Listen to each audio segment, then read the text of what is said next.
Hello friends, this is Jivesh. I welcome to my channel bio professional. हम protein structures के बारे में discuss कर रहे थे और ये इस सीरीज का दूसरी वीडियो है। हमने पहली वीडियो में बात किया था प्रोटीन्स के बेसिक इंफॉर्मेशन के बारे में। हमने देखा था पेप्टाइड बॉन्ड किसे कहते हैं, डायहेड्रल एंगल किसे कहते हैं, क्या पॉलीपेप्टाइड एंड प्रोटीन्स में कुछ डिफरेंसेस है, अगर है तो क्या है।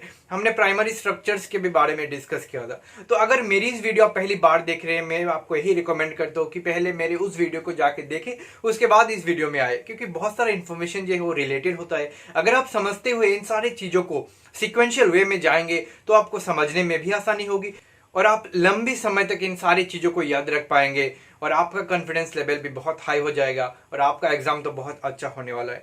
So let's now not make any delay and start today's lecture. Today we'll discuss about the secondary structure of the protein. We'll try to classify the secondary structure. See, when we classify something, we need to consider some property. So we will see based on which property we can classify the secondary structure, and more specifically we'll discuss about the alpha helix. So when you talk about the alpha helix or any kind of helical pattern, most of the students got confused. What is the left-handed helix? What is the right-handed helix? So today we'll also figure it out how we can define the helical pattern. So if you want to learn this topic very well, then you have to put your 100% attention and watch this complete video. तो आप यहाँ पे देख सकते हैं, मैंने यहाँ पे जनरल स्ट्रक्चर बनाया एमिनो एसिड्स की। तो एमिनो एसिड्स की जब जनरल स्ट्रक्चर, ये जब एमिनो एसिड जोड़ता है तो ये मैंने आपको कहा था पिछले वीडियो में भी, जो यहाँ पे पेप्टाइड बॉन्ड की फॉर्मेशन होता है। तो यहाँ पे आप देख सकते हैं CONNH के बीच जो है पेप्टाइड बॉन्ड फॉर्मेशन होता है। ये है अल्फा कार्बन, ये है अल्फा एमिनो ग्रुप और ये है अल्फा कार्बोक्सिल ग्रुप, राइट। तो यहाँ पे मैंने अल्फा कार्बन यहाँ पे लिख सकता हूँ, ये भी अल्फा कार्बन है, ये भी अल्फा कार्बन है, राइट। तो ये फर्स्ट नंबर एमिनो एसिड, ये सेकंड, ये थर्ड। तो आप यहाँ पे देख सकते हैं, यहाँ पे जो है C अल्फा एंड C के बीच में मैंने कहा था रोटेशन होता है। इसे हम जो है साई से डिनोट करते हैं।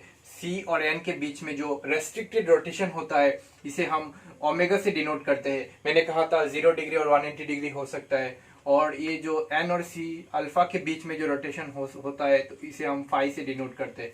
ये जो दोनों वैल्यू है -180 से +180 के बीच में हो सकता है। तो यहाँ पे जो एक पहला एमिनो एसिड था, ये एमिनो एसिड जोड़ा, उसके बाद ये एक प्राइमरी स्ट्रक्चर बना प्रोटीन का। एक primary structure is nothing but A sequence of amino acid, right. Sequence of amino acid जो है ये कोवेलेंट बॉन्डिंग से जुड़ा। तो अभी हम तो बात करेंगे secondary structure of the proteins के बारे में, मतलब प्राइमरी से ये सेकेंडरी स्ट्रक्चर बनना है। तो अगर प्राइमरी स्ट्रक्चर एक फोर्स काम किया तो कोवेलेंट बॉन्ड काम किया, जो पेप्टाइड बॉन्ड की फॉर्मेशन हुआ है, इसके बाद जो है प्राइमरी स्ट्रक्चर बना। तो अभी सेकेंडरी स्ट्रक्चर को फॉर्म करने के लिए कुछ तो इंटरेक्शन की जरूरत होगा, कुछ फोर्स की जरूरत है। ये फोर्स क्या है? ये फोर्स है हाइड्रोजन बॉन्डिंग। ये हाइड्रोजन बॉन्डिंग ही है जो सेकेंडरी स्ट्रक्चर को फॉर्मेशन करता है। तो अभी बात है कि हाइड्रोजन बॉन्डिंग किन के बीच में हो सकता है। तो देखिए हाइड्रोजन बॉन्डिंग जो है, देखिए यहाँ पे जो एमिनो एसिड की R ग्रुप है, इसके बीच में भी जो है हाइड्रोजन बॉन्डिंग हो सकता है, या तो CONNH के बीच में, इसमें भी हो सकता है। तो देखिए हाइड्रोजन बॉन्डिंग सिर्फ और सिर्फ carbonyl oxygen and amide hydrogen के बीच में ही होगा। ये यहाँ पे जो सेकेंडरी स्ट्रक्चर जब फॉर्मेशन होगा तो यहाँ पे साइड चेन का कोई फंक्शन यहाँ पे नहीं रहता है, सिर्फ इसके बीच में ही जो है हाइड्रोजन बॉन्डिंग होता है। The possible conformation of a protein include any structural state it can form without breaking the covalent bond. मतलब अगर ये कोवेलेंट बॉन्ड बिना ब्रेक किए, इस जो स्पेशल अरेंजमेंट, ये अरेंजमेंट ऑफ एटम्स कैसे भी हो सकता है। तो ये बॉन्ड जो है मेन चेन का जो बॉन्ड बिना ब्रेक किए कोई भी कॉन्फर्मेशन हो सकता है प्रोटीन का, ठीक है। अगर ये प्रोटीन का जब कन्फर्मेशन होता है तो ये प्राइमरी से सेकेंडरी में जाता है, फिर टर्शियरी एंड क्वाटरनरी में जाता है, ठीक है। तो प्रोटीन एक प्रॉपर कॉन्फर्मेशन में जाएगा, उसके बाद एक प्रोटीन फंक्शनल होगा। तो जिस भी कॉन्फर्मेशन में प्रोटीन फंक्शनल होता है इसे हम क्या कह सकते हैं? नेटिव स्टेट और नेटिव कॉन्फर्मेशन कहते हैं, जिस स्टेट में जाके जो ये प्रोटीन फंक्शनल होता है। तो जब सेकेंडरी स्ट्रक्चर फॉर्म होता है तो यहाँ पे बस आपको ये ध्यान रखना है, जो हाइड्रोजन बॉन्डिंग होता है, हाइड्रोजन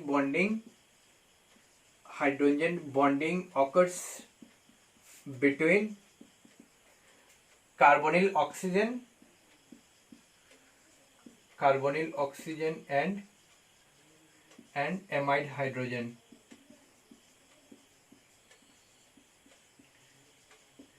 आपको बस ये पॉइंट याद रखना है कि जब भी कोई सेकेंडरी स्ट्रक्चर की फॉर्मेशन होता है, प्राइमरी से जब सेकेंडरी स्ट्रक्चर में फॉर्मेशन होता है तो हाइड्रोजन बॉन्डिंग ही होता है, और हाइड्रोजन बॉन्डिंग हमेशा carbonyl oxygen and amide hydrogen के बीच में ही होगा। ये एक मतलब एक ब्रॉड इंफॉर्मेशन के तौर पे आपको ये दिमाग में रखना है कि जब भी हाइड्रोजन बॉन्डिंग होगा तब सेकेंडरी स्ट्रक्चर का फॉर्मेशन होगा, और जो है ये carbonyl oxygen and amide hydrogen के बीच में ही होगा। तो चलिए अब हम देखते हैं जो सेकेंडरी स्ट्रक्चर है इसमें इसको हम कैसे क्लासिफाई कर सकते हैं। इसको हम दो ब्रॉड क्लास में डिवाइड कर सकते हैं, एक है रेगुलर, एक है रैंडम। तो चलिए अब हम देखते हैं कौन सा प्रॉपर्टी के ऊपर बेस करके हम ये क्लासिफाई कर सकते हैं। जैसे कि मान लीजिए मैं पॉलीपेप्टाइड शो करता हूं आपको, यहाँ पे मैंने इसके अल्फा हेलिक्स बना रहा हूं। एक पॉलीपेप्टाइड है, यहाँ पे मैं अल्फा हेलिक्स शो कर रहा हूँ। एक ही पॉलीपेप्टाइड में डिफरेंट लोकेशन में मैं अल्फा हेलिक्स शो कर रहा हूँ, ठीक है। इसमें जो फाई एंड साई एंगल होगा, इसमें जो फाई एंड साई एंगल होगा और इसमें जो फाई एंड साई एंगल होगा, ठीक है, इसमें भी जो फाई एंड साई एंगल होगा ये वेरी नहीं करेगा, ये सिमिलर होगा। मैं ये नहीं कर रहा हूं कि ये सेम होगा, मतलब एक रेंज में होगा, इतना वेरिएशन नहीं होगा इसके बीच में। ये अलग बात है कि यहाँ पे जो अल्फा हेलिक्स है ये मान लीजिए 12 एमिनो एसिड से बना है, ये जो है ये मान लीजिए 15 एमिनो एसिड से बना है, ये मान लीजिए 20 एमिनो एसिड से बना है, ये 22 एमिनो एसिड से ये जो अल्फा हेलिक्स बना है यहाँ पे। तो ये नंबर ऑफ एमिनो एसिड्स में vary, but the phi and psi angle will not vary. तो इसे हम क्या कहेंगे, रेगुलर कहेंगे, क्योंकि एक ही पॉलीपेप्टाइड में डिफरेंट लोकेशन में हम अल्फा हेलिक्स शो कर रहे हैं और इसमें जो है कोई फाई एंड साई एंगल में वेरिएशन नहीं मिल रहा है। तो हम जो क्लासिफाई कर रहे हैं based on what, based on phi and psi angle. अगर phi and psi angle same है तो हम इसे रेगुलर कहेंगे, अगर phi and psi angle different है तो रैंडम कहेंगे। तो देखिए phi and psi angle different किस में रहता है, मान लीजिए मैं सेकेंडरी स्ट्रक्चर के तौर पर मैं मान लीजिए एक टर्न को शो कर रहा हूं, ठीक है, मैं मान लीजिए एक टर्न को शो कर रहा हूं, मान लीजिए एक टर्न में एक पॉलीपेप्टाइड, लॉन्ग पॉलीपेप्टाइड में आपको शो कर रहा हूं, ये एक टर्न है, ये भी एक टर्न है और ये भी एक टर्न है।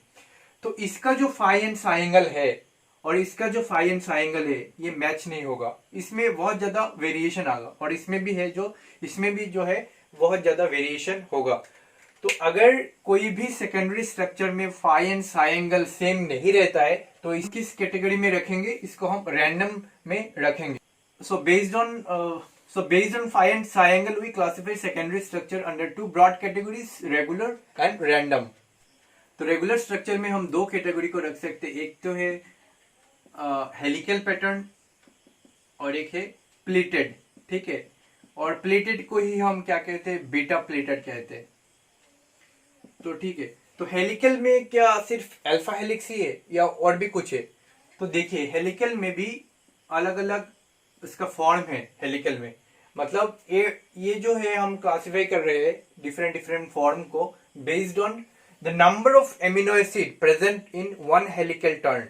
एक हेलिकल टर्न में कितना एमिनो एसिड है उसके ऊपर डिपेंड करेगा। हम कह सकते हैं आपको, अगर बायोकेमिस्ट्री की बुक को फॉलो करेंगे तो आपको मिलेगा जो है 2.27, फिर आपको मिलेगा 3.10, फिर आपको मिलेगा 3.613, फिर आपको मिल सकता है 4.416, ठीक है। ये इतना सारा वेरिएशन है और पर्टिकुलरली हम इसे ही कहते हैं अल्फा हेलिक्स। अल्फा हेलिक्स हम कहेंगे 3.613 को हम अल्फा हेलिक्स कहते हैं।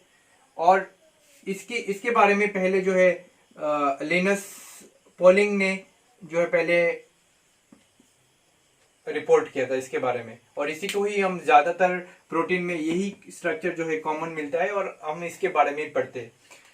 तो रेगुलर में हम इस दो फॉर्म को रख सकते हैं, एक है हेलिकल, एक है प्लेटेड, ठीक है। अभी बात आता है कि रैंडम में मैंने आपको एग्जांपल दिया था कि टर्न के बारे में, ठीक है।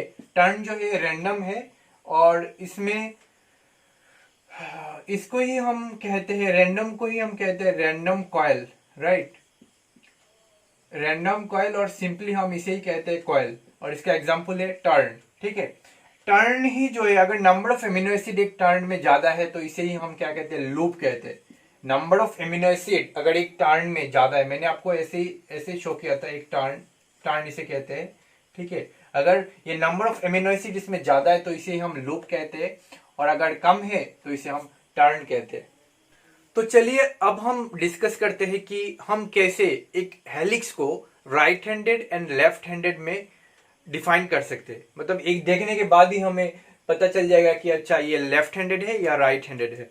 तो सबसे आसान तरीका जो है left handed and right handed helical pattern को डिफाइन करने के लिए, आपका जो है, मान लीजिए ये मेरा लेफ्ट हैंड है। ठीक है, लेफ्ट हैंड में ये देखिए ये पाम है, ये पाम में मेरा उंगलियां के टच किया, जहां पे टच किया इधर से मुझे देखना है, ये उंगली यहाँ पे टच किया, आप देख पा रहे हैं ना, ये उंगली यहाँ पे टच किया, इधर से आपको ऐसे घुमाना है। ठीक है, और लेफ्ट थंब जो है इसके मतलब इसके ऊपर में ऐसे मूव कराना है। तो देखिए मैंने यहाँ पे मेरा लेफ्ट हैंड रखा और यहाँ पे मेरा उंगली है, इधर से ये इस तरफ घूम के लेफ्ट थंब के ऊपर की ओर मूव करेगा। तो अगर ऐसे मैच होता है तो ये लेफ्ट हेलिक्स होगा, लेफ्ट हैंडेड हेलिक्स, ये लेफ्ट हैंडेड है। अगर इसी तरह मैं अपना राइट हैंड रखता हूं ऐसे और उंगली इस तरफ है, देखिए तो इधर से ये स्टार्ट हुआ, इधर से घूम के राइट थंब की ओर मूव करेगा ऊपर। अगर ऐसे मैच होता है तो इसे हम क्या कहेंगे, राइट हैंडेड कहेंगे, राइट हैंडेड।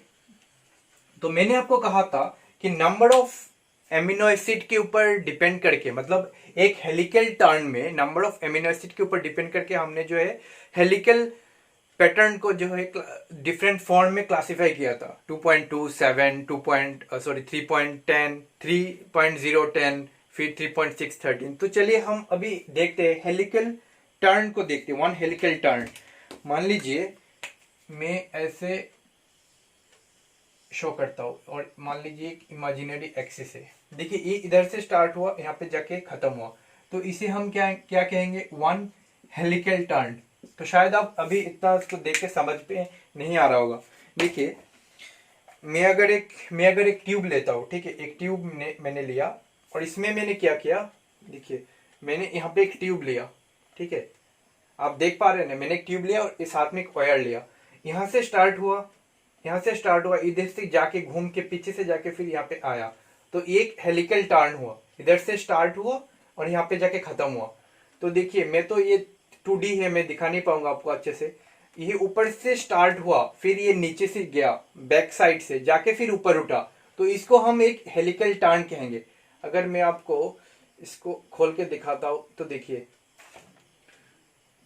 ये ऐसे बना, ऐसे ये पीछे से गया, इधर से स्टार्ट हुआ, ये पीछे से घूम के फिर ऊपर आया, तो इसको हम क्या कहेंगे, वन हेलिकल टर्न। तो इस हेलिकल टर्न में नंबर ऑफ एमिनो एसिड, मान लीजिए अगर एक नंबर ऑफ एमिनो एसिड मान लीजिए 1 है, ठीक है, फिर 2 है, 3 है, ठीक है, और यहाँ पे मान लीजिए 3 का 60% पार्ट है, 3 का मान लीजिए यहाँ पे 3 का मान लीजिए 60% पार्ट है, अगर 60% पार्ट है तो ये हम कहेंगे 3.6, और 13 के क्यों कहते हैं हम इसे भी देखेंगे। अगर मान लीजिए एक वन हेलिकल टर्न में अगर मान लीजिए नंबर ऑफ एमिनो एसिड, मान लीजिए number of amino acid residue, मान लीजिए number of amino acid residue 3 है, 3 एमिनो एसिड मिलकर जो एक वन हेलिकल टर्न को फॉर्म किया, तो इसे हम कहेंगे 3, और 10 किसे कहते हैं हम देखेंगे थोड़ी देर में। तो देखिए यहाँ पे आप देख सकते हैं, मैंने यहाँ पे एक जनरल स्ट्रक्चर बनाया एमिनो एसिड की, ये इसको हम अल्फा कार्बन कहते हैं, ठीक है। तो यहाँ पे मैंने एक प्राइमरी स्ट्रक्चर बनाया, मतलब यहाँ पे बस एक सीक्वेंस लिखा एमिनो एसिड की।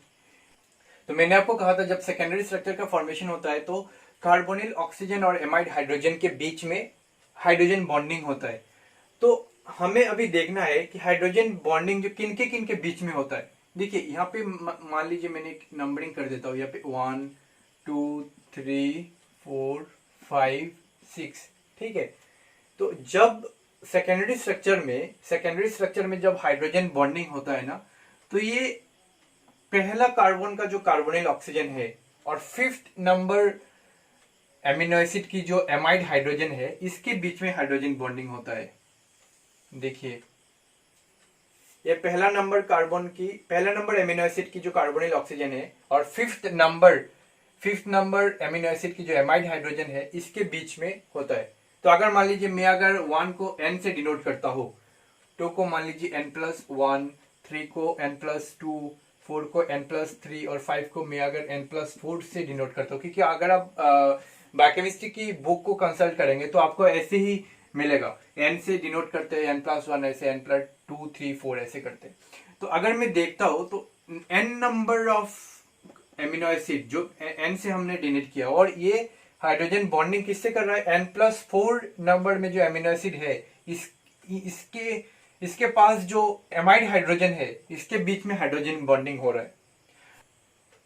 तो अभी शायद आप यही सोच रहे होंगे कि यहाँ पे ये इतना दूर जाने का क्या जरूरत है, ये सेकंड नंबर एमिनो एसिड की जो एमाइड हाइड्रोजन है इसके बीच में क्यों नहीं हो सकता है, इसके बीच में क्यों नहीं हो सकता है, इतना ये एक पर्टिकुलर लोकेशन पे जाने का क्या जरूरत है। देखिए अगर मैं एक स्ट्रेट सीक्वेंस दिखा रहा हूं, ठीक है, अगर ये हेलिकल पैटर्न में जाता है तो पता चला कि जो ये फोल्ड होता है हेलिकल पैटर्न में जाएगा तो वन नंबर जब जो एमिनो एसिड है और फिफ्थ नंबर एमिनो एसिड जो है ये एक दूसरे के क्लोज आ जाता है।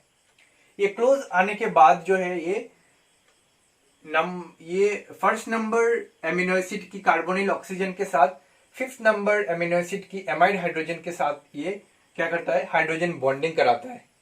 और ये पैटर्न फिक्स है, अगर इसको मैं first number amino acid consider कर रहा हूं तो ये भी इसके साथ जाके हाइड्रोजन बॉन्डिंग करेगा। ये पैटर्न फिक्स है। एन किसके साथ हाइड्रोजन बॉन्डिंग कराएगा, n+4 के साथ, carbonyl oxygen and amide hydrogen.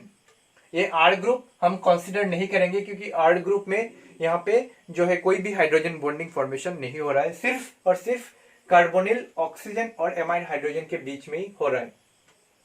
तो मैंने आपको कहा था कि 1 हेलिकल टर्न में अगर 3.6 एमिनो एसिड रेजिड्यू है तो ये तो हमें मालूम पड़ा कि 3.6 क्यों लिखते हैं, क्योंकि 3.6 ये जो है ये है नंबर ऑफ एमिनो एसिड, ठीक है, नंबर ऑफ एमिनो एसिड को हम डिनोट करते हैं। लेकिन ये जो 13 है ये 13 हम क्यों कंसीडर करते हैं, तो चलिए हम देखते हैं। 13 जो है, देखिए यहाँ पे इसके और इसके बीच में जो है हाइड्रोजन बॉन्डिंग हुआ, तो चलिए हम नंबर ऑफ एटम्स को काउंट करते हैं, ठीक है। अगर हम नंबर ऑफ एटम्स को काउंट करेंगे तो देखिए ये है नंबर 1, ये है 2, 3, 4, 5, 6, 7, 8, 9, 10, 11, 12 एंड 13।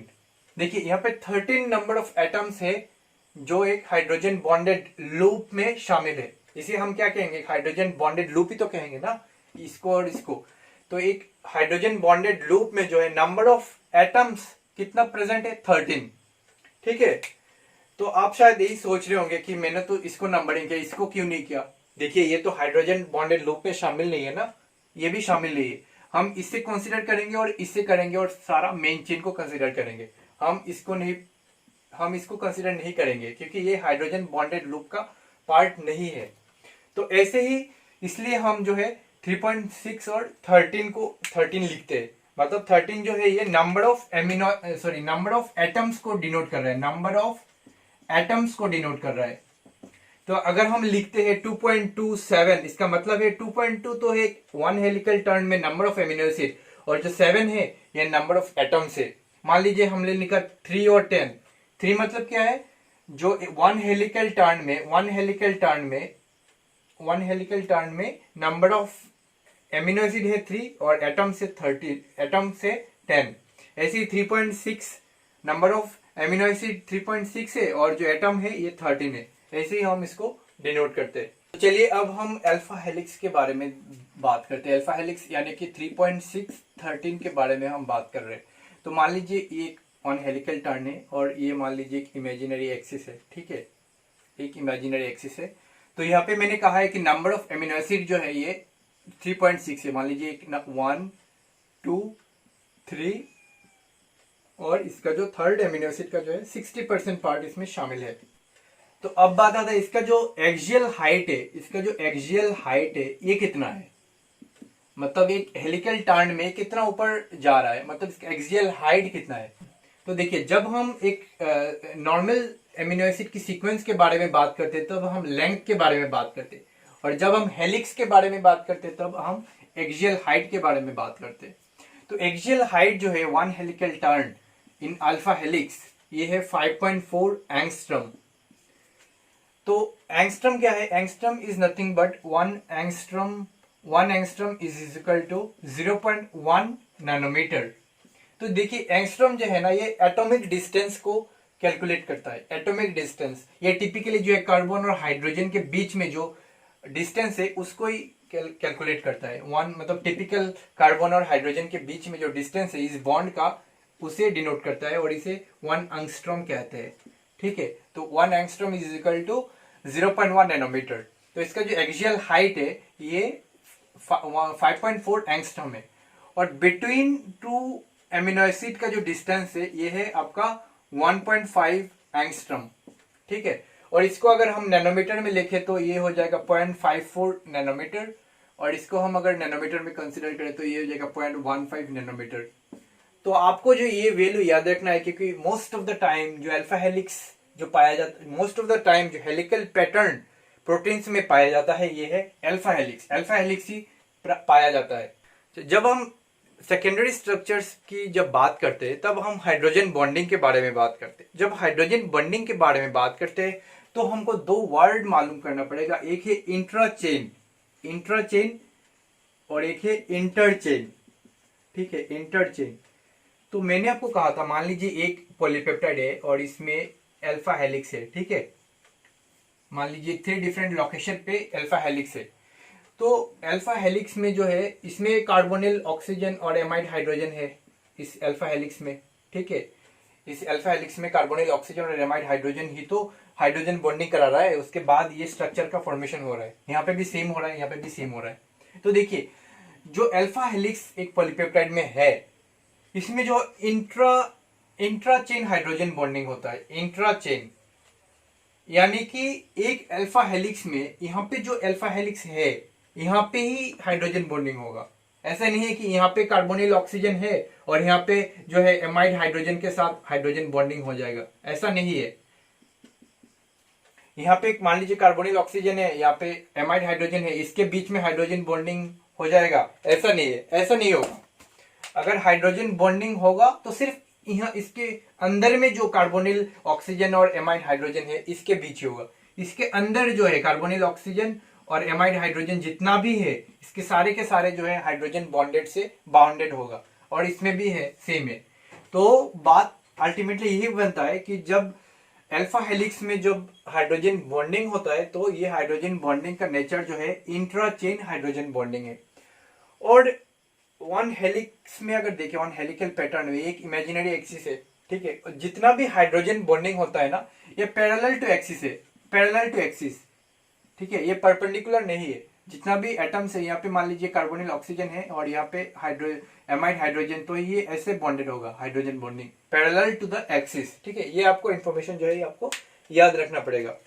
तो जब हम पॉलीपेप्टाइड के बारे में बात करते हैं तो पॉलीपेप्टाइड में क्या है कि ये एमिनो एसिड सीक्वेंस है। ठीक है, एमिनो एसिड क्या है जो राइबोसोमिकली इनकॉर्पोरेट हो रहा है, इसको ही तो पॉलीपेप्टाइड बना रहा है ना, वही एमिनो एसिड मिलकर पॉलीपेप्टाइड बना रहा है, मतलब स्टैंडर्ड एमिनो एसिड ही है इसमें।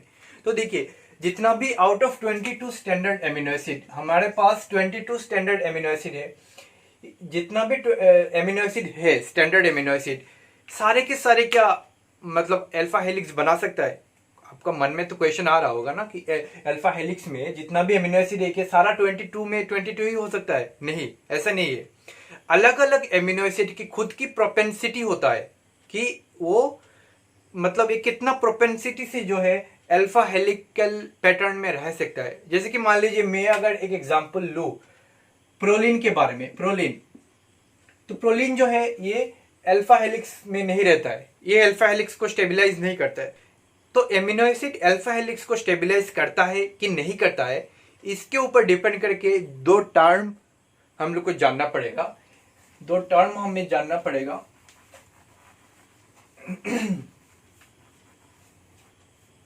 One is helix former, one is helix former and other is helix deformer.